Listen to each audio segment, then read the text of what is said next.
Okay, moving on finally. Let's now talk about the solution proposals in Jason Hickel's book, Less is More, which I think will be an informative exercise as to why some solutions are better than others in the interest of large-scale social change. And let me just say up front that I encourage people to read his works. I like Jason. I'm not here to attack his intentions. He has been invited on this show. Let's hope that he actually chooses to come on. Now, the core content of this book is diagnosis and philosophy, with some anthropological insights here and there. The title is about supportive degrowth, the core theme. Overall, the work takes aim at many of the same criticisms and system observations that have been covered on this podcast, such as the problem of capitalism's growth needs once again, and how the idea of green growth, of course, is preposterous out there, the absurd measure of GDP as some indicator of public health or progress, how rich nations abuse poor nations in that growth context of historical colonialism and all of that, all good observational stuff. Now, as far as solutions, it comes down to only one chapter, chapter 5, and it's this chapter we're going to be talking about. Divided into 15 sections, 5 solution steps are proposed, but let's just go through each section step by step. And remember, here's the question. From a systems perspective, understanding the endogenous nature of market economics, which we should all agree is synonymous with capitalism, why do these proposed solutions fail to get to the root of the problem, and why are they improbable to be implemented or sustained in a meaningful way? Keep that in mind. The opening section, titled Pathways to a Post-Capitalist World, begins with a quote by Greta Thunberg. Quote, "We cannot save the world by playing by the rules because the rules have to be changed," unquote. This is true, but it depends on how deep you go. The Monopoly game does have rules that can be changed, but the real problem is the very structure of the game board itself, not the rules. One of the things I will be repeatedly saying here as we go along is that some of these rules that we are not to play by, in fact, or at least not rely on as the most important mechanism, is government itself, politics, voting, and our so-called democracy. It is indeed part of the transition equation, but not the most important part by far. Keep that in mind as well, and let's continue. The opening section continues to challenge the economic growth narrative and how it's not inherently positive, suggesting that, open quote, "Once we understand that we can flourish without growth, our horizons suddenly open up," unquote. The message is that degrowth is the core solution to climate change and similar environmental crises, along with being the basis for more equitable resource distribution as well, all right? And we just need to figure out how to do it, right? He emphasizes the need for some kind of organized economic reformation, and properly so. The implication is that some kind of new system can be born through a planned transition that moves from this old growth paradigm to something more steady state by the use of policy incrementally. The next section, it's called the emergency brake. Here he continues talking the merits of degrowth, meaning less material and energy use, and how, of course, it will lead to fewer negative market externalities, such as deforestation, biodiversity loss, and the like. In the second section, he states, open quote, "In other words, degrowth, reducing material and energy use, is an ecologically coherent solution to a multifaceted crisis." Okay, we get that. Using less stuff is better for the ecosystem, rightly so. But this proposition starts to give away the fact that while he sees degrowth as a solution, he's sidestepping the root of the growth problem itself. Like saying a diabetic needs insulin injections, and that is the solution to the problem of diabetes overall. Obviously not. It's just a counterbalancing force. Let's let him continue. Open quote, "And the good news is that we can do this without any negative impact on human welfare. In fact, we can do it while improving people's lives. How is this possible? The key is to remember that capitalism is a system that's organized around exchange value, not use value."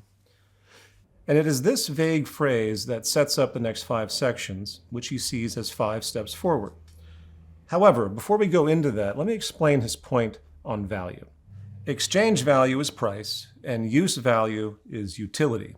A bottle of water has high use value, as without it we die, but it has low exchange value because of a general abundance, relative abundance. While this isn't actually inherent to most things that are mentioned in his 5 steps, it is an important point philosophically. Price is a terrible method of defining value and pollutes our culture's sense of reality, in fact. It has given birth to terms like expensive or cheap or worthless when we think about things around us, not through the lens of reality, but through the lens of market-based values. We see this idea even with people, rich people, just like a famous painting, are held up on a pedestal for being rich or of greater value. People are trained to think these people are more important. We can also talk about the Veblen good, as I've commented before, by which the want of an item is tied to its high cost, regardless of the purpose, which means it's all about status. In fact, and I think I've commented on this before as well, over the course of social movement work, doing lots of events, usually free events, thousands of them, it was found that even though we did a lot of free events, sometimes we had to charge a few dollars just to get people to come because they saw the quality of the event through the lens of exchange value, meaning free means something worthless once again. It's fascinating how markets have utterly perverted human value sensibilities. Anyway, back on point here. Let's begin with step 1 as he states it, end planned obsolescence. This section mostly defines and gives examples of planned obsolescence and its wastefulness. All good observational stuff. So then, how do we end it? He writes, quote, "One option is to introduce mandatory extended warranties on products with simple legislation. We could require manufacturers to guarantee their products for the duration of maximum feasible lifespans," unquote. So the solution is legislation to force better practices. Okay, how do you do that? You vote, you lobby your local politicians, you make noise in public protest, maybe you yourself run for office, and you hope that the idea of mandatory extended warranties will rise to the surface and become law. He continues, open quote, "We could also introduce a right to repair, making it illegal for companies to produce things that can't be repaired by ordinary users," unquote. He also proposes transitioning to a leasing model for large appliances, holding manufacturers responsible for maintenance and repairs. And he describes these policy-seeking steps as part of an organized transition to a so-called new economy. Now, let me state that on a more grand level of this kind of let's just do this thinking, specifically with mandatory extended warranties, if it was possible to simply turn the entire market economy into a leasing system where the companies producing the products had to maintain them for their entire lives, you would certainly see a dramatic change in the quality of goods and sustainable integration in the market network. I've also proposed these kinds of theoreticals in the past, but with an important caveat: it will never, ever happen. I'm not saying it is impossible for mandatory extended warranties to occur, to whatever positive effect, but the more such policy challenges cyclical consumption and hence creates business contraction and hence economic contraction by extension, the stronger the opposition to that policy becomes.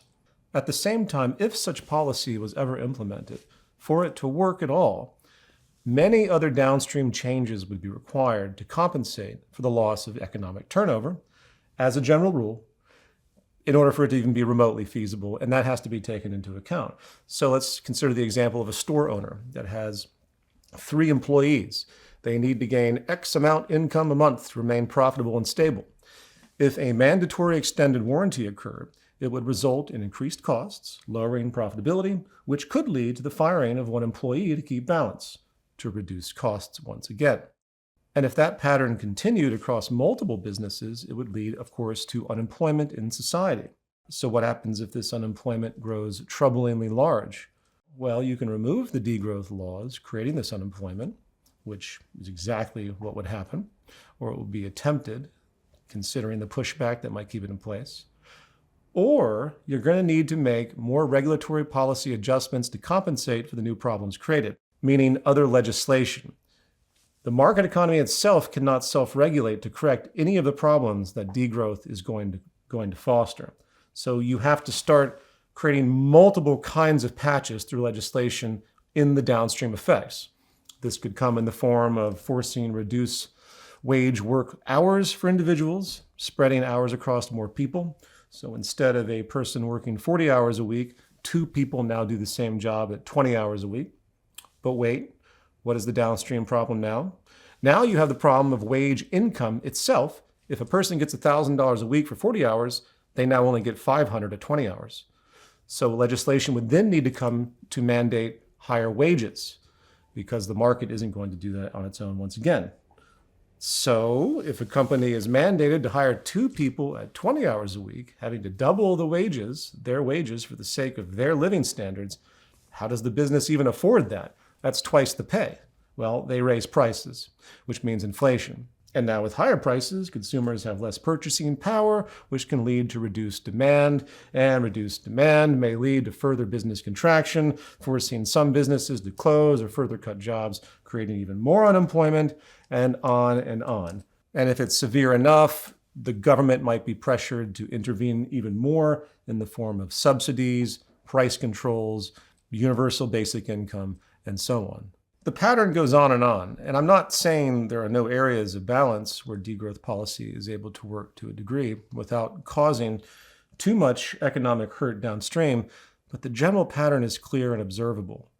The moment you push degrowth through policy, you have to compensate for the downstream effects, which are legion, ultimately leading to even more and more complex legislation because the market economy can't do it itself, and the more pain those degrowth elements and degrowth policies create, the more politicians and even the general public will seek to remove the initial policies that were there for degrowth in their short-term interests, in the interest really of the stability of market economics itself. Now, I want to point out before we continue that I truly get where Jason is coming from. In my books, TZM Defined and the New Human Rights Movement, I also express this policy approach. But it's done with the view that it's supplemental once again. In the New Human Rights Movement, I refer to the 4 Ds: design, deter, detach, and demand. The demand section describes the interest to use democracy as best we can. I state in that book, open quote, political influence, whether through grassroots protest or institutional lobbying via NGOs, will naturally be important. This is the arena of democracy that most think of, though often they misunderstand its limitations. Public appeals to directly reduce socioeconomic inequality and stop environmental degradation are always going to go against the grain within a market system which will resist every step. Regardless, we should constantly demand things such as universal basic income, maximum wage and wealth caps per person, government subsidies to incentivize cooperative businesses rather than hierarchical ones, universal standardization of good components by industry sector to reduce waste, and other socializing and income wealth equalizing means. Basic public health services, as common to Nordic countries, should also be pushed to ease social stress while larger strides are made. These are not solutions in and of themselves, but they will help. Closed quote. That stated, let's now go back to his section on planned obsolescence. First and most fundamentally, the incentive that creates planned obsolescence does not change. Planned obsolescence is a symptom of the system. Even if we eliminate some or all levels of planned obsolescence, the market system remains consumption-based, meaning extreme waste will occur by default in whatever other means, like a game of whack-a-mole. You cannot simply legislate away capitalism's built-in need for constant growth. If you want to stop all the waste and inefficiency, you have to stop the root mechanism that requires it, market trade itself. Second, since his proposal relies on legislation, it assumes that those who control economic policy, big business, share environmentally friendly ethical incentives. They do not. Market actors always have 2 conflicting roles in the system, doing what's morally right and doing what ensures short-term economic survival. Can it be outlawed or regulated? Technically, yes. Is it probable to work? No. In 2015, France became the only country I know of to enact such a law, and it's been enforced only a handful of times, I think maybe 3 or 4 times if I've checked the record right. Which makes sense because the true nature of planned obsolescence is far less planned. Consider a cheap vacuum cleaner made from inferior plastic parts. It's there for a demographic that's poor, right? You see it on Amazon. It will break quickly. And the company will change the model design rapidly, making old replaceable parts unavailable if they were ever available to begin with. If a company makes a cheap product that prematurely fails due to inferior materials, is that planned obsolescence? Unless there's an explicit memo saying, let's make this cheap so it breaks down faster, then no. Market economics itself guarantees that inferior materials will be used to create inferior products to reduce costs at all times because competition demands it. This is what I call in my work intrinsic obsolescence, and it's worse than planned obsolescence. It embraces planned obsolescence because it hides behind the guise of cost efficiency, which everyone practices. It is a de facto disposition. The landfills we see in the world today, full of broken goods, are mostly due to intrinsic obsolescence. Planned obsolescence is merely a more overt form of it, and the lines between them are deeply blurred. Apple has been sued for planned obsolescence. Remember Batterygate? What did Apple say? They claimed they were just implementing performance upgrades. They made some concessions to the public, but in reality, nothing changed. Tech companies in particular will always find an excuse. The bottom line is that such premature obsolescence is inherent to market economics. If you want to create sustainable goods, you cannot do it within the market system because its competitive, profit-seeking, scarcity-driven foundation requires constant turnover. Put another way, it's not just about one company getting more purchases. The total system is driven by the need for obsolescence. Whether it is a car company or a cell phone company, they unify in this common drive toward constant economic turnover, consumption, and growth. In fact, I will invoke the idea of the shadow incentive once again. The system needs inefficiency, and the more the better. In the same way, people who smoke cigarettes financially support the tobacco companies initially, and then when they get lung cancer, they move to financially supporting the medical industry. You see the network connection? The system is based on needing more and more problems to service, and even though France has tried this with little success, due again to the narrow nature of the perspective, awareness of this problem still goes back 100 years. And if you haven't seen serious legislation against this by now, odds are you never will, for all the reasons described. Anything that reduces the flow of money through trade, reducing consumption and growth, will be met with vast resistance on many, many levels. That said, moving on to step 2, cut advertising. This section is about the reality of advertising, its manipulative nature, gives some history, and denotes its obvious role in promoting unnecessary consumption. He makes a point about fast fashion, cheap clothing, a serious problem, and how proper regulations against fast fashion could theoretically cut textile output by up to 80%, and so on. His policy suggestions include introducing quotas to limit total ad expenditure, legislating against psychological manipulation, liberating public spaces from pervasive advertising, and that's essentially it. Step 3, let's just do that. As with planned obsolescence, regulating advertising doesn't get to the heart of the problem first and foremost. Today, advertising is the lifeblood of a market economy, which is why you can't go 10 minutes or 10 feet without seeing an advertisement, horrifyingly enough. And they all serve the same function. He notes that long ago, ads were made simply to showcase a product rather than being persuasive or imposing, and that's partially true. But advertising has always really been about promotion. However, the science of marketing adapted quickly, particularly after the Industrial Revolution, when mass production and mechanization required the public to be actively motivated to buy more and more and more. To stop the true poison of advertising, you have to eliminate its reason for existing, which means you cannot have a system, once again, based on market trade. That's a fundamental observation. While any such anti-advertising policy, of course, should be encouraged, once again, we need to be realistic about what we're actually talking about. As I discussed in the last podcast, introducing new ideas to society and letting people's needs dictate what they want, having it built in without the need for advertising, is not difficult, as with the Integral project, but you can't do it in this system. You can't do it with inside the market system. There's very limited efficacy to the types of anti-advertising policies. Maybe you'll get something that doesn't promote too much nonsense to children before a certain age. Maybe.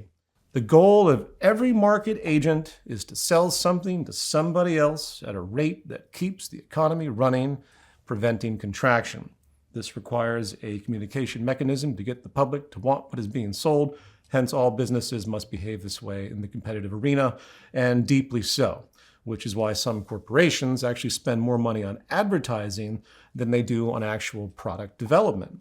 That said, of all of his kind of prescriptions here, this one about advertising is definitely the weakest of the bunch. I'll just say that as an observation. But let's move on. You can be the judge. Step 3, shift from ownership to usership. I, too, am a fan of Jeremy Rifkin, who helped popularize the idea of access over ownership many years ago. Makes perfect sense. One person, one use model is silly in a scarce world. In fact, I feature this idea in my own chart of general transitional ideas in the new human rights movement, though my focus is not, of course, on assuming policy will simply regulate these things in reality, but rather on abolishing market economics altogether as the assumed goal throughout.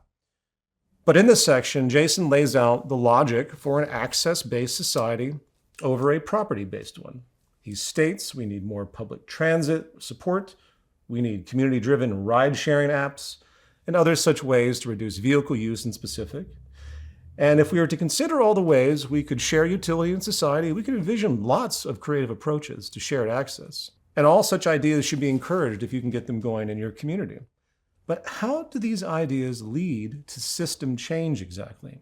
Aside from just being generally practical or something lo-fi the community can do.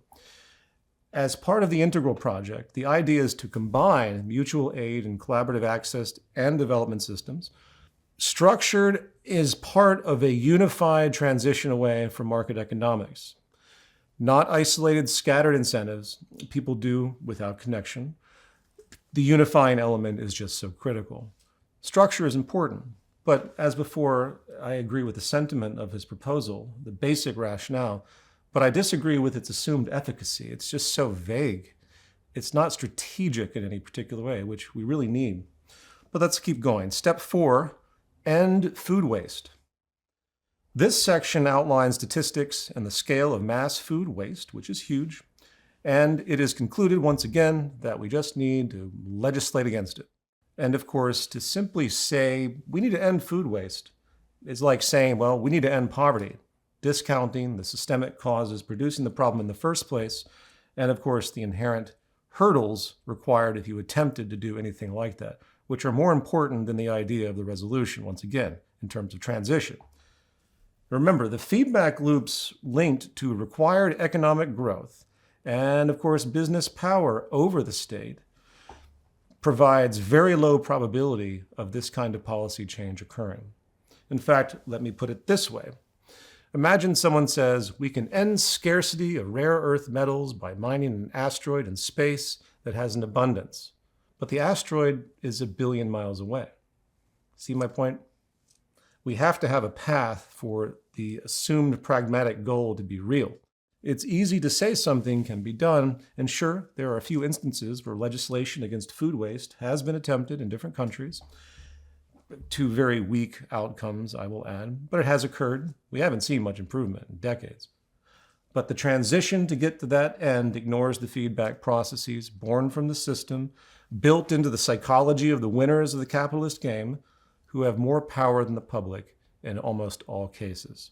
And please understand, I'm not sitting here poking holes just for the sake of it, but to simply declare we need to end food waste now and how great that would be with no approach doesn't help anything. Of course everyone wants to end food waste. Of course most people want to end all sorts of negative market externalities out there.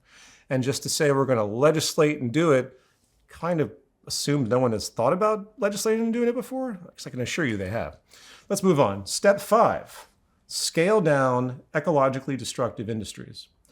In this section, he explains how some industries are harmful and disproportionately so, providing some statistics and chains of causality.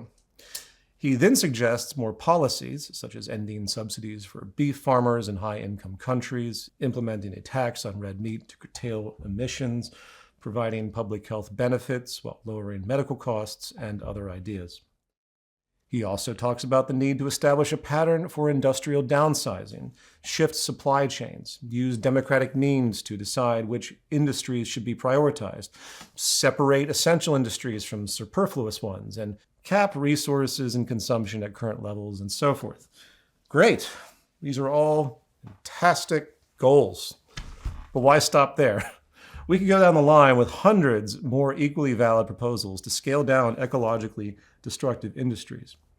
But the true solution rests not with such a general policy proposal, but how that proposal could actually be implemented and sustained. And that's the problem, which means it would have to override the vast market reinforcing feedback processes that would fight such ideas viciously and likely win in the end. Simply saying this is what should be done sidesteps the system-preserving feedback processes that will inevitably kick into gear to remove those hindrances so the market can be free once again.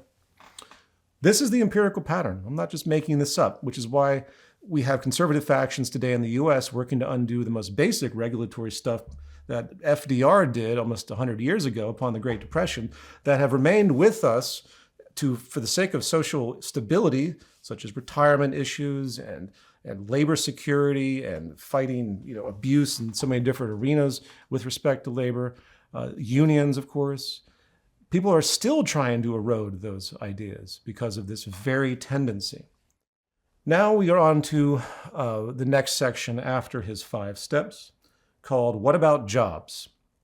He starts, open quote, "Now here's where things start to get tricky. The policies I've suggested above are likely to reduce total industrial production, but as products last longer, as we shift to sharing things, and as we slash food waste and scale down fast fashion, employment in these industries will decline and jobs will disappear across the supply chains." Closed quote. Obviously, he's referring to this general issue of unemployment due to degrowth. And firstly, as a literary technique, I'm a little turned off by how he just assumes these 5 steps are now a success to whatever degree.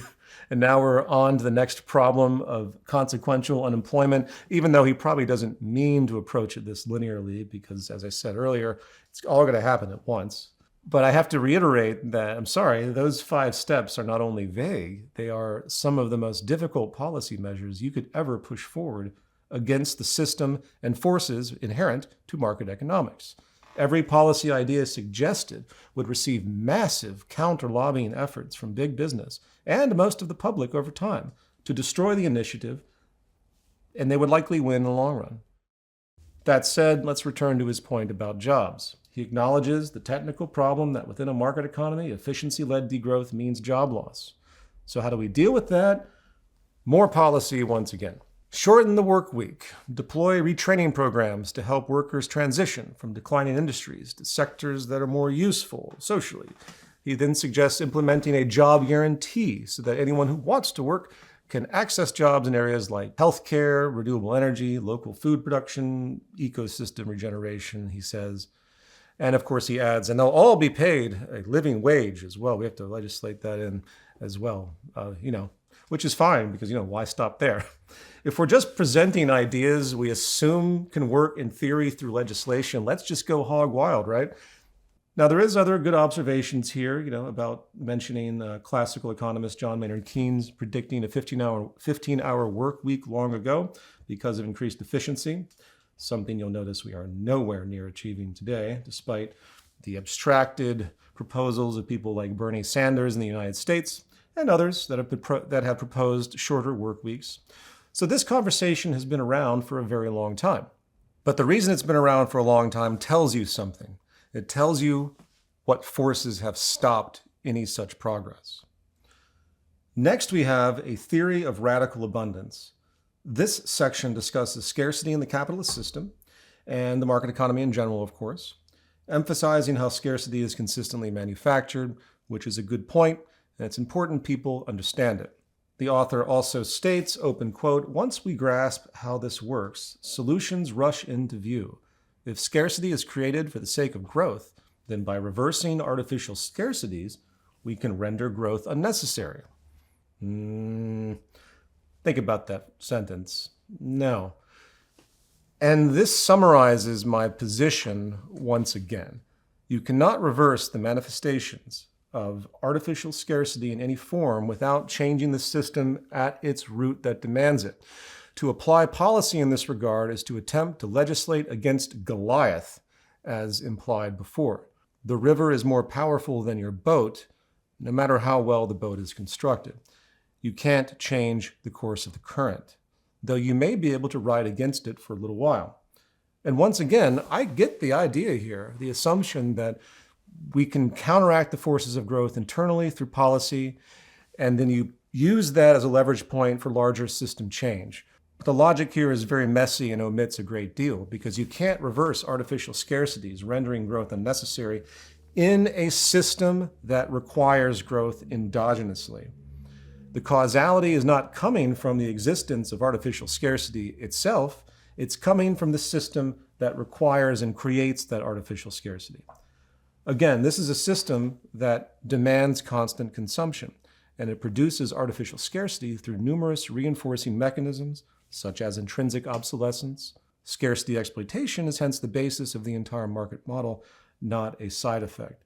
The superficial idea that we can simply find a way to counteract such an entrenched, endogenous characteristic through policy ignores the true power of the root causality.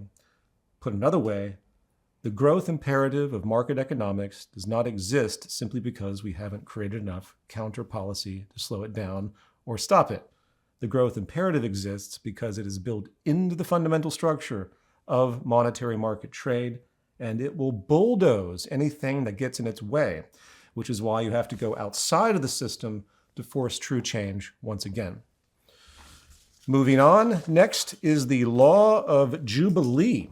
He continues with his policy proposals to address the reality that money is created through debt, which accumulates interest, highlighting compound interest, and how all of that comes together to create systemic scarcity pressure, as we all know. This is something I've discussed at length for years. I assume anybody here is familiar with this stuff. What is his solution? Forgive the debt, the classic Jubilee. So we just push that button. Simple, right? It's got to be easy. Just as we see today with every attempt to ease exponential debt burdens, whether it's for college student loans or medical debt or national debt of some poor, destitute country, the resistance is enormous. Financial institutions operate under the same capitalist logic. Debt and interest are the contract and the income. Money is the product to be sold, and interest is the profit, just like any other widget. While it's true that some debt dismissal can and has occurred historically, the idea that broad systemic debt forgiveness will happen today, either at the domestic or nation-state level, is beyond improbable. I'm not going to say it's impossible. None of it is impossible. It's just beyond improbable. This idea also sidesteps the geostrategic, dare I say, class war intent behind debt, which goes back thousands of years, something that people don't like to talk about. Countries in debt serve geopolitical interests that maintain the power of the world, the balance of power. Debt is not just a monetary issue, it is a leverage mechanism for control. It is and has been part of the economic warfare methodology of large countries for a very long time, just as aid-providing institutions are as well from a different angle. The same applies to the general population and serves a very important role in maintaining power and balance in class relationships. This incentive structure can't be ignored, and just as you compete in the market economy for strategic edges to gain market share and profit, which is understood as the required approach in the near zero-sum game, the same goes for macro-level competitive advantage when it comes to debt. And some could call this conspiratorial, but the balance of power in the world hinges in part on the obligations imposed through debt on the macro and micro scale. That is the observable element. You say it's causality all you want. You can say that people don't think about this, and they don't have to think about it because it happens on its own. But people are conscious of it in power. In the same way, a loan shark operates in the mafia. When the mafia loans you money, the goal isn't always for you to just pay it back with high fees. If you own or are in charge of something valuable, like a nation with resources, or you hold influence like a politician, that, etc., your indebtedness becomes leverage to compromise that borrower for future advantage. This is exactly how economic sanction patterns work globally if you take off the blinders. Point being, back to this chapter, good luck convincing any ruling circle of people fully aware of what preserves their power to agree to broad debt forgiveness. Sure, little points of forgiveness will occur here and there, but there is no reason to expect anything but minor alleviations. And he concludes with a quote from David Graeber, open quote, "Debt cancellation will be salutary, not just because it would relieve so much genuine human suffering, but also because it would be our way of reminding ourselves that money is not ineffable, that paying one's debts is not the essence of morality, and that these things are human arrangements, and that if democracy is going to mean anything, it is the ability to all agree to arrange things in a different way," unquote. Well, I agree with that statement. And there it is. Do you see it? Democracy as we know it, in fact, doesn't mean enough. Not inside the market system. The system has everyone by the balls through complex forces that are often largely unseen, and when you move against the system, almost as if it were a living organism, feedback forces rise to preserve its most natural state. But let's move on to the next section. New money for a new economy. He opens this section by stating, open quote, "But debt cancellation is not a one-off fix. It doesn't really get to the root of the problem. There's a deeper issue we need to address," close quote.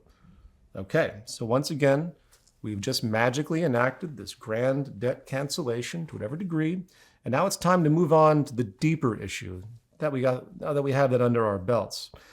He concludes, open quote, "The main reason our economy is so loaded with debt is because it runs on a money system that is debt itself," close quote. He then rightfully explains how money comes from debt, money is created out of loan approval, how fractional reserve banking works, and so on, including the fact that banks, create the principal, but they don't create money needed to pay the interest, which of course creates artificial scarcity, forcing increased labor and production for the sake of growth once again. And everyone on this podcast is aware of all this, as has been discussed for at least 15 years. So, what is the next proposed solution? First, remove compound interest and focus only on simple interest, which is a weird decision because while compound interest is certainly bad, so is simple interest. Remember, none of the interest money exists in the money supply to pay it back. Second, he then proposes, you guessed it, that it's time to just create a new non-debt-based currency. Now, it is true, even though very few and far between, there have been historical proposals for currencies that are not based on debt, such as the organization today, Positive Money. What is positive money? It proposes a transition from a debt-based monetary system to a public monetary system where the state, not private banks, create new money. So the government simply creates their own sovereign money to start. And as far as citizens, well, it's a little vague in the data that I've read of theirs, but basically the public can get the money without commercial bank loans, which today, of course, creates well over 90% of all the money in circulation through commercial loans. Now, as far as a little history here, some may remember from the Zeitgeist film series that in the 18th century, American colonies used something called colonial scrip, which was indeed debt-free. Colonial governments printed their own money and spent it directly into circulation for public infrastructure, salaries, trade, and so on. It was not backed by gold or silver and was issued without debt once again. Then British authorities banned colonial scrip in 1764 with the Currency Act, which forced colonies back into a gold-backed, debt-based system controlled by the British. And many historians still argue that the suppression of that money was a major factor leading to the American Revolution. But the central flaw was still there. While the money was created by the government debt-free, it still produced debt in the public sphere as the equivalent of commercial banks existed to loan that money back out at interest. And once you introduce interest charges, the balance is gone, as the money to pay the interest doesn't exist in the total money supply. All they can do is make more money to cover future debt as a general trajectory. I point that out because it is also the same problem with Bitcoin and cryptocurrency, as I talked about on the last podcast. Money is still a product to be sold through loans, and profit is going to be expected, hence the interest fee. The positive money people see this, and that's why they post theoreticals to get average people money without commercial bank loans. All of this is to say that the state producing sovereign, non-debt-based money is just one level.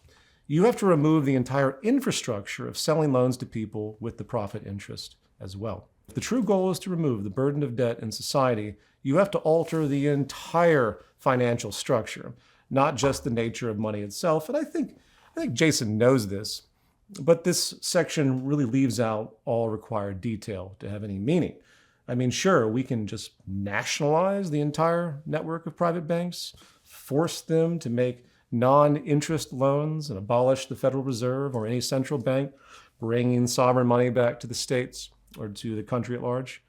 But to just say that ignores the enormous political, financial, and business power that has every incentive to keep that system intact. It's the belly of the beast, in fact. In the end, it's not altering the nature of money that will lead to solutions.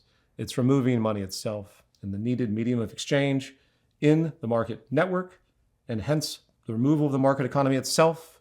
There's no way around it. I know it seems like I'm throwing the baby out with the bathwater, but there's no in between. There are too many downstream chain reactions that will destroy the policies that attempt to do these counter-market efforts. And I can hear the disdain right now from people that are sort of just superficially watching this. They're like, hey, Peter, you're criticizing people for requesting things that you feel are outlandish in proposal, yet here you are making the most massive change proposal of all. And this is just really true, but the difference is in the nature of what will actually work as a point of activism. I don't propose relying solely on policy to step forward into a sustainable economy. I propose that we cannot trust policy as a legitimate form of leverage, and you must build out new systems at the same time as the core leverage point for economic change, not just trying to alter the old system in a step-by-step gradual way to arrive at some new structure. It's going to take a combination of pressures, so I don't dismiss this outright. I'm just saying it's completely minimal compared to the efforts that are required to really get things done. Okay, and the next section is called a post-capitalist imaginary, where he assures the reader that all of this doesn't have to be painful, and that even though he doesn't really know how to get there, we can find a way through social movement. He states, open quote, "No one can give us a simple recipe for a post-capitalist economy. Ultimately, it has to be a collective project. All I've done here is offer a few possibilities that I hope will nourish the imagination. As for how to make it happen, that will require a movement, as with every struggle for social and ecological justice in history." And that's true. And I'm glad he states this concession. It makes me feel better to know that he realizes what he's doing in these proposals, even though they are thoroughly disappointing. Again, gesturally, they're great. This conversation is hard, but we have to have it, and it has to go beyond these policy prescriptions. You give me a piece of paper and a pencil, and I can tell you exactly how we can use policy to solve anything.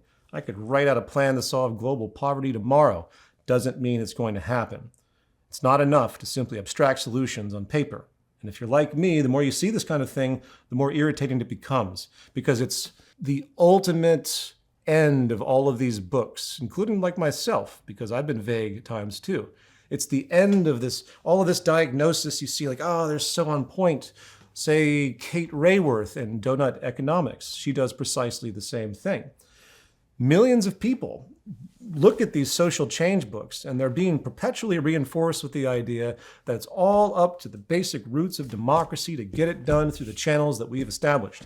And I'm here to say no, that's not going to happen. And I don't say that to be radical or to separate myself or to sound cool. I say that because that's the fucking reality of it. And if you step back and look at it all with an objective eye, you'll see the exact same thing. And it's all empirically clear. Numerous social movements have created change. You look closely at those changes, they've been far more accommodating by power than they have actually modulating the system into something completely different. And MLK knew that. That's why his poverty movement was so important to him before he was assassinated. And he has many quotes about all of this civil rights work, he says. He's like, we've done all this, we've got voting rights and so forth for blacks in America. But you know what? I feel very empty, I'm paraphrasing, because if we don't go after this economic thing, then all of this is really of minimal proportions, of minimal consequence. Which now brings us to the final closing section of his work, which again I recommend, titled The Power of Democracy, which he knows he has to address. He begins this section by recalling a 2014 study called Cooperating with the Future, which featured an abstracted game that, in his view, proves that with proper democracy, sustainable decisions can override selfish or unsustainable ones.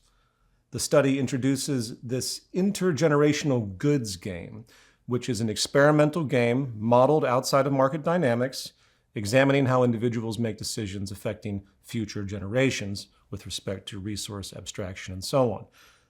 The game modeled a common resource pool, which is important to note, rather than a privately owned or traded commodity. And there were no supply and demand dynamics. There's no price mechanism.